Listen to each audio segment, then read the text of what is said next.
¿Cómo están? Bienvenidos. Las 6:59. En un segundito comienza el concierto de despertadores de cada mañana. 18:03 la temperatura, un jueves gris, lluvioso en la ciudad de Buenos Aires. ¿Cómo están? Bienvenidos, Lourdes. Bueno, estamos en otoño, sí, no nos podemos quejar. Buen día, Alejandro. Normal. Buen día a todos ustedes. Gracias por elegir la televisión pública para estar bien informados. Estamos en vivo hasta las 9 con todas las informaciones. También tenemos móviles. Sí. El repaso de todo lo importante. Vamos a arrancar con las noticias del día. Lo importante, lo central en títulos. Es ley la estatización de los ferrocarriles. El Senado aprobó la creación de la empresa del Estado que va a gestionar el transporte de pasajeros y cargas. El proyecto contó con 53 votos a favor y solo 2 en contra. El ministro Randazzo calificó de histórica esta medida. La presidenta también celebró vía Twitter. Se extiende la garrafa social. Los ministros Kicillof y De Vido aseguraron que 1,5 millones de familias ya cobran el subsidio del programa Hogar, mientras que 500.000 personas iniciaron el trámite en ANSES para recibirlo. Siguen las tareas de control para evitar abusos con el precio de la garrafa.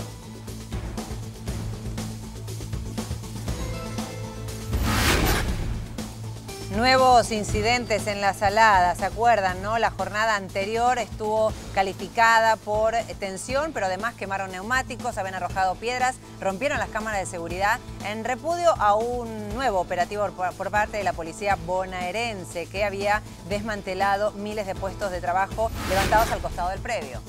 El Vaticano ratificó las palabras del Papa. El vocero Lombardi dijo que Francisco fue claro cuando habló del genocidio armenio y destacó que el Papa llamó a la reconciliación con Turquía. Además, aseguró que el Vaticano toma nota de las críticas del gobierno turco, pero que no protagonizará una polémica.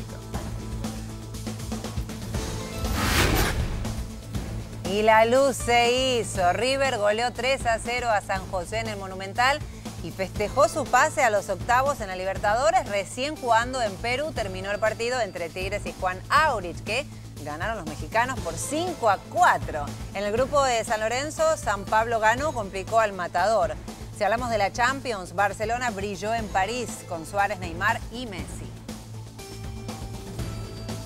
Ya estaremos con el panorama deportivo, con todas las noticias en esta noche, mañana. ¿no? Qué noche para la Libertadores. Bueno, vamos a ver hay cómo gente calificar. Sin voz, que hay gente sin voz aquí en el noticiero. Lo siento resentida la suya, pero bueno, no, vamos a ver después entonces de fútbol. Hablemos de tránsito y los servicios. Un primer pantallazo con Hugo Paramara. Buen día. Hugo, bienvenido. Gracias, muy buenos días, Lourdes, Alejandro, y comenzamos en la curva de transporte pesado, el rulo conocido de Panamericana, conexión con General Paz hacia el Río de la Plata. Durante la madrugada volcó un camión, tal vez la carga mal estivada, es un lugar que frecuentemente vuelcan vehículos pesados. Bueno, está totalmente cortado los carriles de tránsito pesado, reiteramos, hacia el Río de la Plata, hacia Lugones, y esto está generando demora ya en ese sector, incluso el último tramo ya de Panamericana muy lento, llegando a General Paz. Veamos qué ocurre en el resto de los ingresos hacia el área central. Por ejemplo, también comienza a cargarse, además de la avenida General Paz desde el Riachuelo. Recuerden que la autopista Riquieri y General Paz también cargada para quienes vienen desde Seiza. En algunos sectores todavía la calzada está algo húmeda, así que transiten con cuidado. Seguimos circulando. Veamos el próximo ingreso. Acceso oeste, ya lento en la zona de Morón, avenida Vergara. Comienza a frenarse el tránsito hacia la zona de Liniers. Seguimos circulando. Próximo ingreso entonces hacia la ciudad de Buenos Aires. La autopista La Plata-Buenos Aires se liberó el kilómetro 5, había un micro detenido con inconvenientes mecánicos, ya fue retirado y el tránsito es muy intenso, kilómetro 5 hacia Ingeniero Huerta.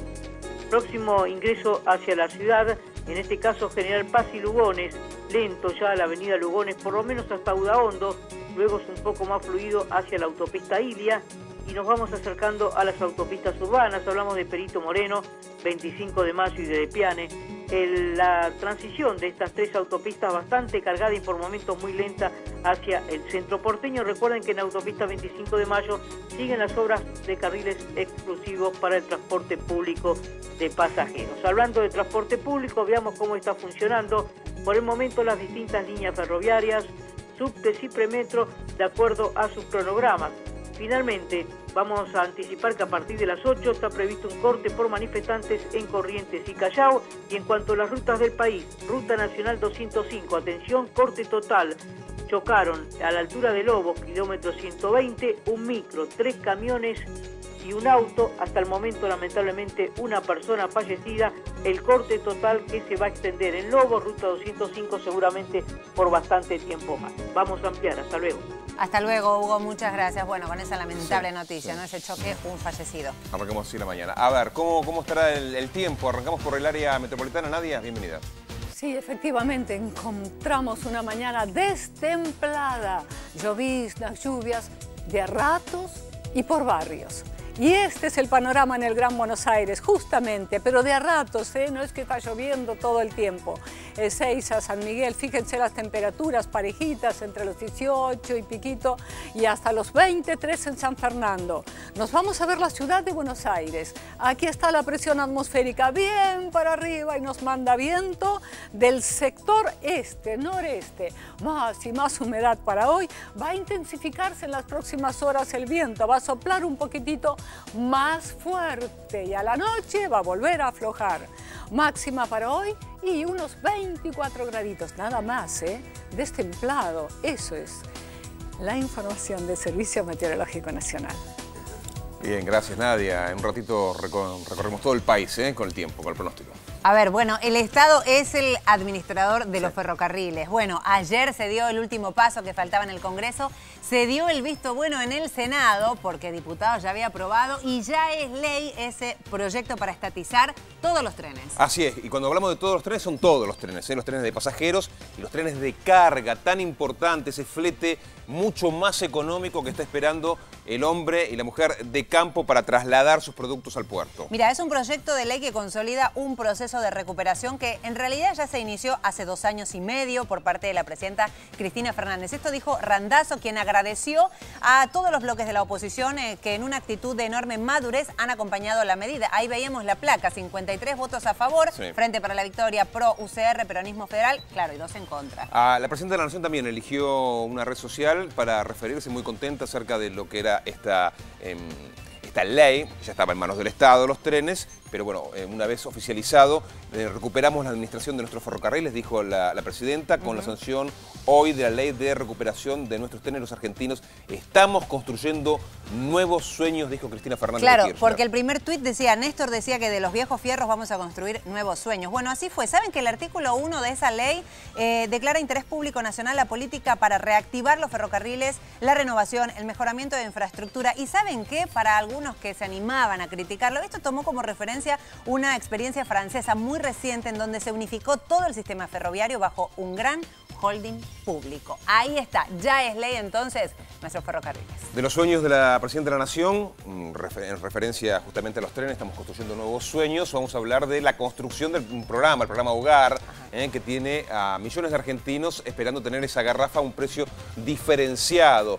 Vamos a darte detalles porque se amplía, son cada vez más los argentinos que se anotan en ANSES para poder recibir el beneficio. Claro, ayer se confirmó que 1,5 millones de personas, de hogares, ya tienen ese subsidio en sus cuentas. Y también el ministro de Economía, junto con el de Planificación, celebraron la rapidez con la que están trabajando diferentes organismos del Estado, porque hay que cruzar datos de diferentes bases para evitar que se duplique o alguna vivada también. Bueno, ¿cuántos decía? 1,5 millones ya lo cobró. Bueno, hay 500.000 más que ya están en trámite, Ya están en proceso. Claro. 100.000 nuevos que se inscribieron. Y también atentos porque hay se va a hacer un registro especial de beneficiarios para grandes consumidoras, por ejemplo, en la Patagonia. Alejandro. Así es, en la Patagonia. Y cuando hablamos de Patagonia, incluimos La Pampa, sí. Río Negro, Neuquén, Chubut, Santa Cruz y Tierra del Fuego, donde hay situaciones diversas. Y claro, por las bajas temperaturas, el gas cumple una función muy diferente. Es importante para todos, pero es muy diferente a lo que puede pasar en el centro y en el norte del país. Mira, se calcula que en total van a haber 4 millones de hogares beneficiados con este programa Hogar, que recordemos entrega el subsidio directamente a quien compra la garrafa para evitar la especulación y algunas avivadas que antes se daba, ¿se acuerdan con el programa Hogar, con el programa Garrafa para Todos, a quien lo vendía? Bueno, había una trampita. Ahora son quienes compran quienes reciben el beneficio. Y el precio, no te olvides, no puede salir más de 97 pesos la garrafa. Hablamos de Senado porque ayer, Alejandro, volvió a aprobarse un proyecto que busca indemnizar a las víctimas del atentado a la AMIA. ¿Por qué digo volvió? Bueno, porque en realidad en el año 2011 la misma Cámara del Senado ya había dado luz verde, pero como diputados no lo trató, perdió el estado parlamentario. Ayer le dio el visto bueno. Claro, la iniciativa fue aprobada por unanimidad y sin debate durante la sesión de la tarde de ayer, en una votación en la que se aprobaron otros 6 proyectos de ley. Entre otros aspectos, el proyecto establece el derecho a percibir por única vez un beneficio extraordinario a través de sus herederos o derecho habientes, es un término legal, por supuesto, en el caso de las personas que hubiesen fallecido o sufrido lesiones graves o gravísimas. Mira, atentos, ¿no? La indemnización será de 1,5 millones de pesos en los casos de las personas fallecidas, ¿no? Para que los herederos o derechohabientes, como decía Alejandro, lo cobren. Quienes hayan sufrido lesiones gravísimas van a recibir el 70% de ese monto y los heridos graves 60%.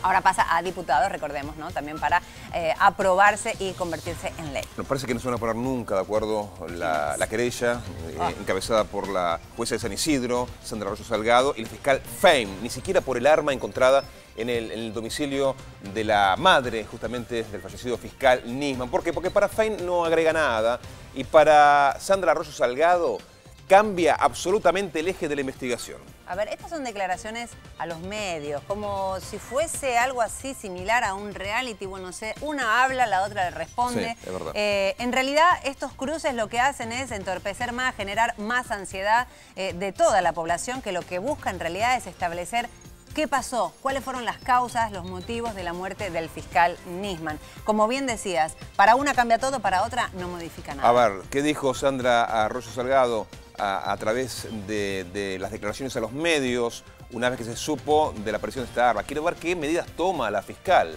La fiscal dijo que, bueno, que es un tema más que se inscribe dentro de la investigación, simplemente porque la madre del fiscal declaró en su momento que tenía esa arma.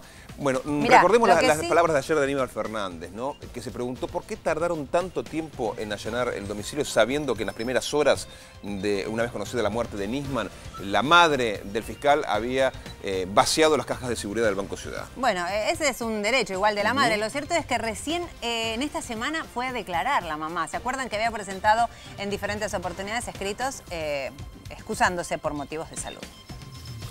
Hablamos de la UOM, hablamos de paritarias y hablamos de un número que no le alcanza, evidentemente, porque los empresarios están ofreciendo un 22% de aumento para el sector en 2 cuotas. Bueno, incluso los metalúrgicos están amenazando con un paro de 36 horas. Algunos ya le pusieron fecha, dicen que podría ser el jueves 23, porque ellos aseguran que el mínimo que van a aceptar llega a un 32%.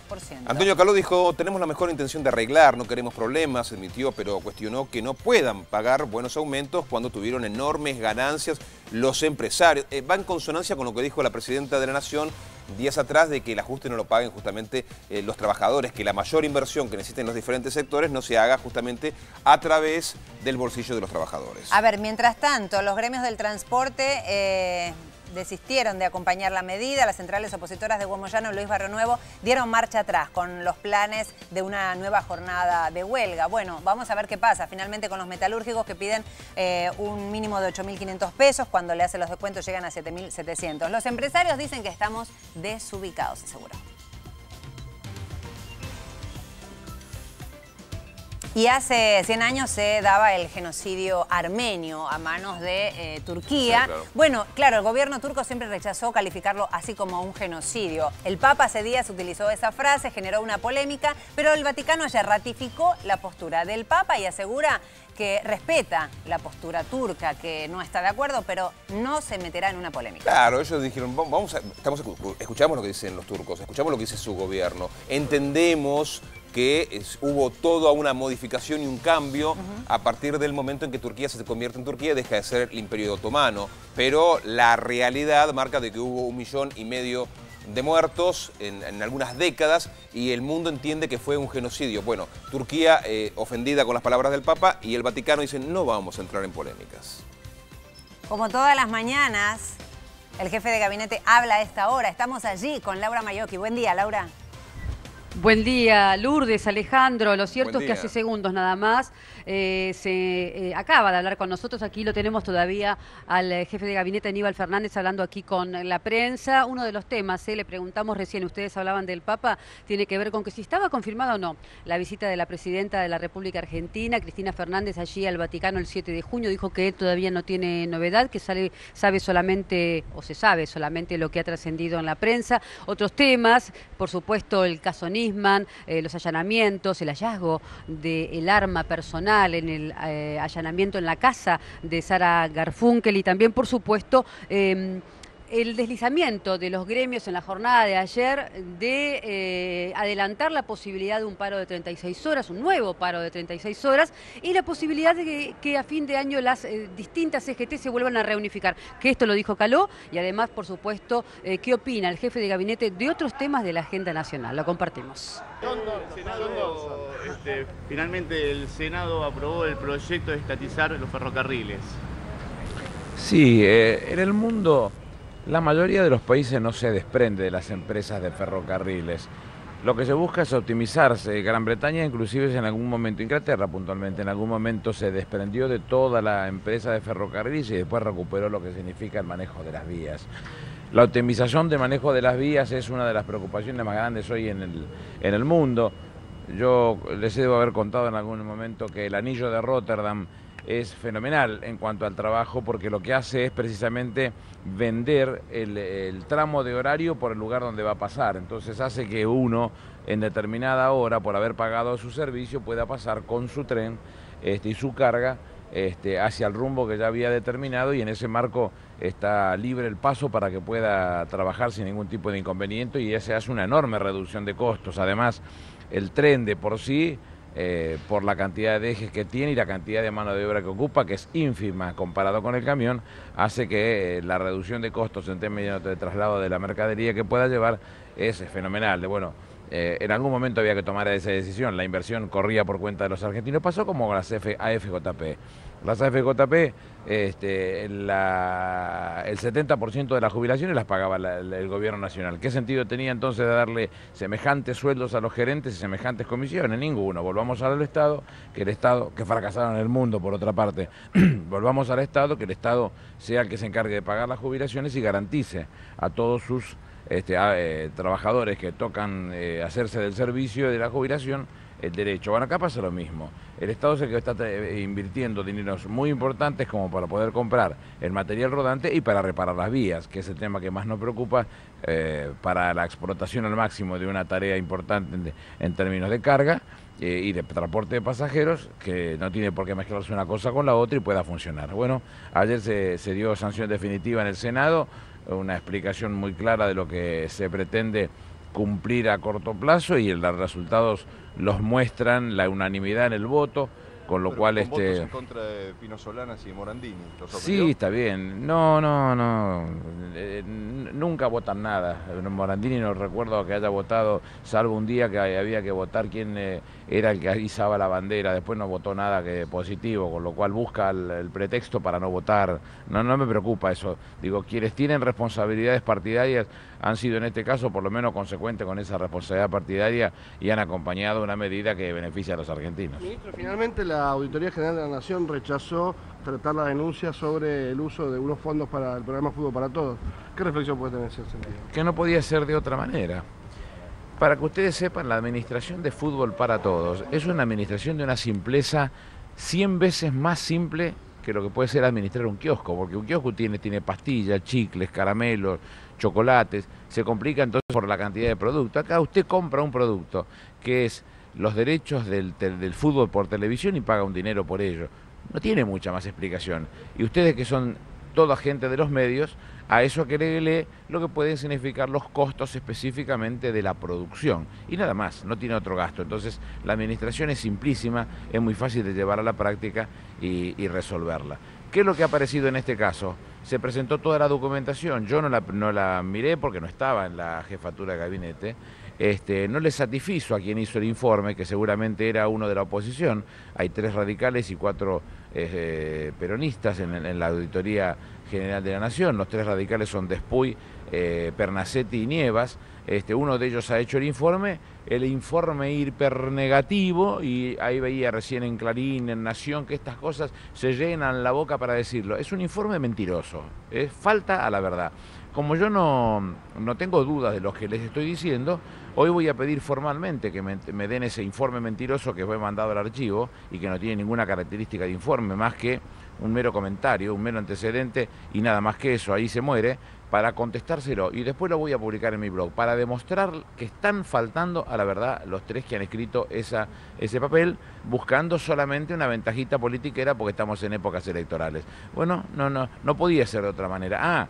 Y en el medio aparecen los que la publicación de La Nación ayer, el miembro de la auditoría que dio el informe, había una periodista del diario La Nación, le dijo que criticó la publicación del informe mal habido, son los términos que utilizó, el informe mal habido, robado, ¿sabe? Una cosa por el estilo. Bueno, que se hagan cargo de dónde sacaron el informe para publicar una cosa mentirosa, porque no fue lo que aprobó la Auditoría General de la Nación. Y vi que un periodista ayer, Lucas Morando, decía que le habían dado un camión a los Cuom y que entonces no había una reciprocidad en el fútbol para todos, que había favores, como dejando entrever que hay coimas, amiguismos o cosas por el estilo. La realidad, debo insistir sobre el particular. Si son burros, yo no tengo la culpa. Fútbol para todos, cuando se compran los derechos, no comprende esa publicidad de Iveco en este caso.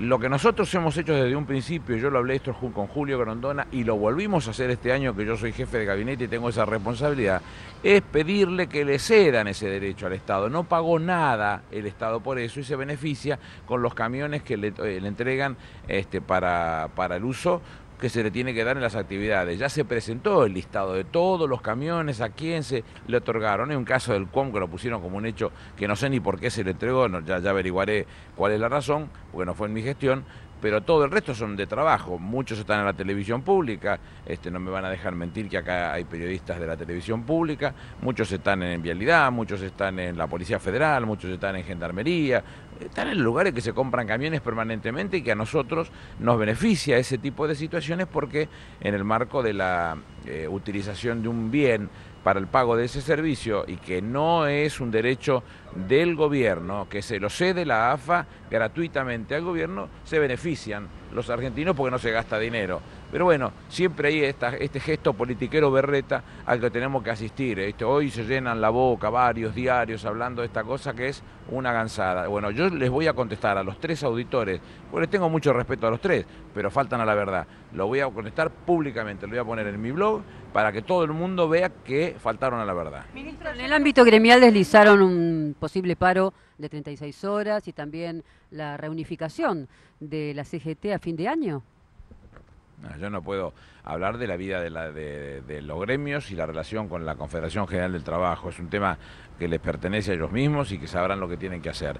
Respecto del paro, hay una discusión, están en plenas paritarias y no sé cómo se va a resolver. Espero que con mucha más racionalidad que otra cosa para que estas cosas salgan ordenadamente y no generen ningún tipo de complicación. Bueno, veremos cómo siguen las cosas, no hay que asustarse de nada y tratar de encontrar una salida a este tema. Hugo Moyano ayer al mediodía anunció que también se van a aplazar por el momento, suspender la medida de fuerza que tenían prevista para el próximo mes. Me parece a mí que no hay ninguna razón de ser en esa medida de fuerza. Vuelvo a insistir, las medidas de fuerza generadas a la luz de una modificación de la cuarta categoría del impuesto a la ganancia es un tema que el ministro de Economía no ha dejado nunca de lado, que hay siempre valoración en el tema, que la presidenta lo tiene en su cabeza porque es quien monitorea personalmente este tipo de situaciones y nadie tiene la vocación de perjudicar a nadie. Bueno, explicamos las cosas como son, no hay forma de conceder lo que no se puede conceder, entonces cuando comienzan estos tipos de conversaciones con gente que conozco hace 30 años y con quien tengo relaciones afectivas, inclusive uno tiene que empezar por hablar por el principio, no se puede hacer eso, no estamos en condiciones de hacerlo y no dejarlos a ellos mal parados ante sus representados que no puedan decir las cosas como son y explicar que realmente el gobierno busca que sean cada vez más los trabajadores que ingresen al trabajo registrado y no perjudicar a aquellos que también fortalecen el mercado doméstico de consumo y que nos interesa que no dejarlos en banda. Bueno, es una responsabilidad del gobernante y nosotros tenemos que seguir bregando por ello. El caso Nisman, Aníbal, finalmente la Cámara de Casación decidió que Javier De Luca sea el fiscal que corresponde a justicia legítima. No es verdad, no es verdad. No es verdad. Los fiscales cambian, si yo no me equivoco, del 1 al 15 hay un fiscal, del 16 en adelante hay otro fiscal. Depende del día que lo presente, es el fiscal que le toca, con lo cual la Cámara no elige quién es el fiscal. Recae en aquel que le toca en el momento oportuno. Si no se presentó ayer y el cambio se produjo, hoy habrá un nuevo fiscal que no sé quién es y a ese le llegará el informe que debe ser analizado conforme dicen nuestra legislación. Germán Moldes quería justamente que se apure ese trámite y finalmente... Eso, el forum shopping, digamos, un forum shopping, ir como si fuese el shopping y va y pone en lo que se le ocurre y dice para sacarle ventaja. Lo escuché ayer decir que el fiscal que venía, que no sé quién es, si usted me está diciendo que es De Luca, no sé quién es, tampoco lo conozco, que es de justicia legítima. Entonces, ¿qué quiere decir? Que Moldes es de la justicia ilegítima. Entonces, pareciera que estamos en manos de gente que cada vez pierde más la cordura y la sensatez a la hora de expresarse respecto del resto de los que están trabajando en beneficio de la prestación del servicio de justicia. Es poco serio. Poco serio. ¿Judicial? No, hay buena parte de hombres de la justicia o de mujeres de la justicia, en este caso de Germán Moldes, lo digo con todas las letras, donde toda su actividad es parcial, y es decididamente esa parcialidad en contra del gobierno. Cualquier cosa que le llegue a la mano es parcial y en contra del gobierno. Bueno, si no lo quieren ver, no tengo forma de poder seguir haciendo esfuerzos para demostrarlo. El juez Canicova Corral pidió finalmente los informes y los registros de los movimientos sobre cuentas en el exterior de la familia de Alberto Nisman y de Diego Lagomarsino. Sí, esto ya lo habíamos charlado nosotros, esto es lo que solicita el fiscal Sony. El fiscal Sony llega la información a su mano a partir de la denuncia de José Batera, titular de la UFI, de la Unidad Federal de Información, que es quien trabaja con el blanqueo de capitales, a partir de la denuncia de la aparición de la cuenta de Merrill Lynch. Él hace la presentación, él recae sobre el fiscal Sony, el fiscal Sony es el que se reúne con la fiscal Fein y comienza toda esa tarea, primero con las rogatorias y el exhorto específicamente pidiendo la información. El juez que interviene es el doctor Canicova Corral y lo que ha pedido que esa cuenta que está, que son titulares Sara Garfunkel de Nisman, Sandra Nisman y Diego Lagomarsino, los movimientos y la procedencia de los fondos, porque todo es una investigación y si hubo realmente lavado de dinero, todo esto tiene que ver con la investigación que se está llevando a práctica específicamente por el lavado de dinero. Ya veremos cómo resulta una vez que venga la información de los Estados Unidos. El secuestro del arma, esa Versa calibre 22 en la baulera de la casa de Sara Garfunkel, dijo ayer Sandra Arroyo Salgado que cambia todo. Es que cambia todo. Yo con muchos de ustedes he hablado los primeros días después de la muerte del fiscal Nisman y yo les conté que nosotros nos constaba que él tenía un arma de idéntica característica que la utilizada o que le diera muerte a su persona. ¿Por qué lo sabemos? Porque está en el RENAR, está registrada su nombre. Tenía dos armas, un arma calibre 38 y una pistola Versa, de idénticas características a la de Lagomarsino. ¿Cómo hacemos ahora para creerle a Lagomarsino que él fue el que le enseñó cómo se tiene que armar la pistola, cómo se tiene que montar la pistola y manejar la munición y demás hierbas, si el fiscal tenía un arma propia que seguramente la debe haber utilizado o se habrá asesorado anteriormente para explicarle cómo funcionaba el arma? ¿Y por qué el arma estaba en la baulera de la madre? La verdad que la actitud de la señora, yo lo expliqué ayer, hasta desde el punto de vista religioso para quien practica la religión judía, los judíos prestan una particular atención o reconocimiento o respeto, diría yo, por el Yolosín, como llaman ellos, que es el duelo de los 30 días y se vive con una intensidad muy fuerte, mucho más fuerte que lo que solemos hacerlo los cristianos. se le presta muchísima atención a ese tema. Y nos llama la atención que aún estando el cuerpo del doctor Nisman en la morgue y aún no se lo había sepultado, la madre fue a la sucursal 15 y sucursal 17 del Banco Ciudad a abrir las cajas y llevarse todo. Usted va a decir, legalmente lo podía hacer sí porque era copropietaria junto con él, pero no les llama la atención que haya abandonado el duelo de su hijo, que aún no estaba sepultado, para sacar las cosas de la caja. Y si había una carta suicida, y si había una amenaza por parte de un acreedor o de un deudor o cosa por el estilo. Bueno, yo la verdad, un segundo. ¿Y qué quiere que le diga? ¿Que el sentimiento personal me lo dice que es por las cajas o por Nisman? Porque yo le estoy hablando de las cajas. Usted me dice que lo que está hablando es un sentimiento personal. Quiere decir que la madre... No, le estoy hablando del duelo. Usted dice que le llama la atención. Que haya abandonado el duelo para ir a abrir las cajas y sacar las cosas de las cajas. ¿Cómo no me va a llamar la atención? Le estoy explicando que la religión judía le presta una atención mucho más fuerte que le presta la religión cristiana, de la que yo practico. Llama la atención que haya abandonado el duelo para ir a abrir las cajas de seguridad y llevarse todo lo que había dentro. Le llama la atención. Yo soy honesto, si yo soy fiscal, la hubiera detenido, no tengo ninguna duda, y hubiera allanado esto hace 88 días por lo menos. Sin lugar a dudas hubiese detenido por esa misma situación, para ver exactamente qué fue lo que sucedió y cómo se movilizaron. ¿Qué hace la pistola en manos de la madre? La madre, ¿qué es lo que conoce? ¿Cuántas horas estuvo la madre en el departamento? ¿Había una carta del fiscal? Si la había, el camino es a tomar uno; si no la había, el camino es a tomar otro. La presencia de esta arma, claro que cambia la situación. Coincido, la primera vez que debo coincidir con la doctora Arroyo Salgado, pero claro que cambia el eje de la discusión, porque... ¿Por qué cree que Fein dice que no cambia nada? No, estamos hablando de alguien que sabíamos que tenía un arma. Porque la primer charla que nosotros tenemos con Bernie la noche es que cuando se sabe que el arma que es y el número que es, se consulta a Renard y Renard dice que no es el número del arma, que el arma es el arma que tenía Nisman, pero que no es el número del arma. La realidad es que no hay que ser muy ducho en esto, no es el número del arma porque no es el arma.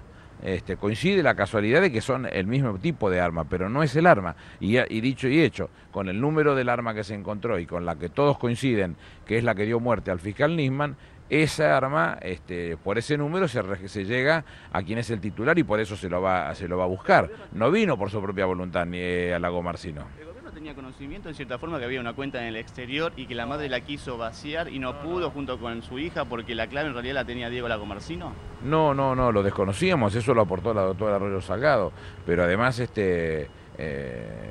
vuelvo a insistir en ese tema, tampoco el fiscal Nisman era titular de la cuenta porque no lo podía hacer porque era una persona políticamente expuesta y va contra las recomendaciones del GAFI, del lavado de dinero internacional, digamos, de lo que colisiona contra esa política. Se hubiese dado cuenta con mucha rapidez, pero si lo hubieron querido mover o si la movieron, lo vamos a saber con las explicaciones que va a dar el banco. También hizo una presentación el doctor Canicova Corral ante el Banco Central de la República Argentina pidiendo si había algún otro tipo de servicio. Cuando hablamos de servicio podemos hablar de caja de seguridad, podemos hablar de cuentas corrientes, de ahorro, plazo fijo, lo que sea, que esté a nombre de Sara Garfunkel de Nisman, o de Sandra Nisman, o de Diego Lagomarsino, o de Alberto Nisman puntualmente.